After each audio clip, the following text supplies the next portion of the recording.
Bonjour à tous, on commence cette revue de presse en France avec la une journal L'Équipe qui lance le choc de Ligue 1 de ce soir entre l'Olympique lyonnais et l'Olympique de Marseille. Et cet Olympico sera chaud, écrit le quotidien. Les deux équipes sont soumises à la même obligation de renouer enfin avec le succès. Lyon et Marseille s'avancent à cloche-pied vers un sommet qui laissera l'un des deux à terre ce soir s'il y a un perdant.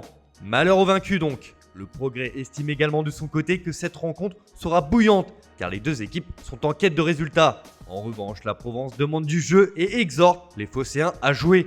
Aussi faibles qu'ennuyeux lors de leurs 3 dernières sorties, les Marseillais suscitent des inquiétudes. Ils doivent impérativement montrer un visage plus séduisant ce soir à Lyon, écrit le quotidien local. On file en Espagne où le Real Madrid affronte l'Levante cet après-midi. Une rencontre où Zinedine Zidane est privé de nombreux cas tels que Kroos, Hazard et surtout son véritable latéral droit, après la grosse blessure de Dani Carvajal. Mais pour le journal AS, il n'y a pas d'excuse à avoir. Zidane est tout de même confiant malgré la blessure d'Odriozola qui le laisse sans arrière-droit contre l'Levante, indique le quotidien madrilène.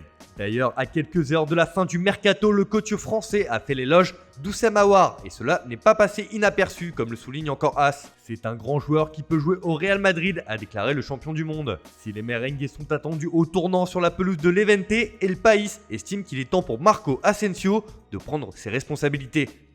L'Espagnol doit revenir à son meilleur niveau cette saison. Le Real a besoin de lui. On prend la direction de Barcelone où c'est un choc qui va avoir lieu ce soir entre le Barça et le Séville FC. Pour Mundo Deportivo, le grand jeu est attendu entre les deux équipes.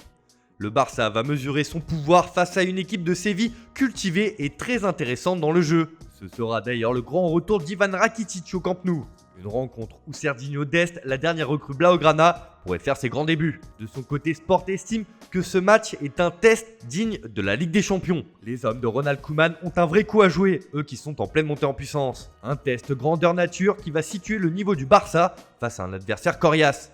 On traverse la Manche où c'est une véritable petite bombe qui agite les journaux britanniques ce matin. En effet, depuis hier, Edinson Cavani est annoncé tout proche de Manchester United. Libre depuis son départ du Paris Saint-Germain, l'Uruguayen va rebondir à Old Trafford. Et l'attaquant devrait signer un beau contrat comme le rapporte le Daily Star sur sa une. L'appel d'Ole Gunnar Solskjaer à 200 000 livres la semaine, soit un peu plus de 220 000 euros. Le Matador doit passer sa visite médicale aujourd'hui et signer un contrat de 2 ans avec le club mancunien. Pour le Daily Mail, c'est le gros coup Cavani qui est en train de réussir Manchester United. Cette fois, le journal évoque un salaire de 210 000 livres par semaine, soit environ 230 000 euros.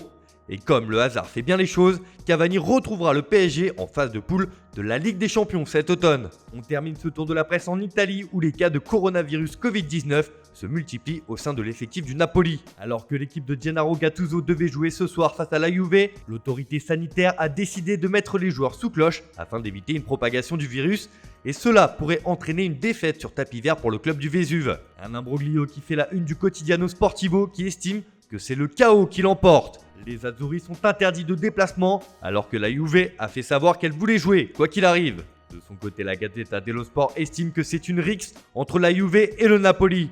Une histoire qui pourrait ne pas en rester là car Naples veut faire reporter la rencontre, mais pas la Juve. Cela s'annonce tendu entre les deux clubs dans les prochains jours. Voilà, c'est tout pour ce matin. Bonne journée à tous. On se retrouve dès ce soir pour un nouveau journal du Mercato.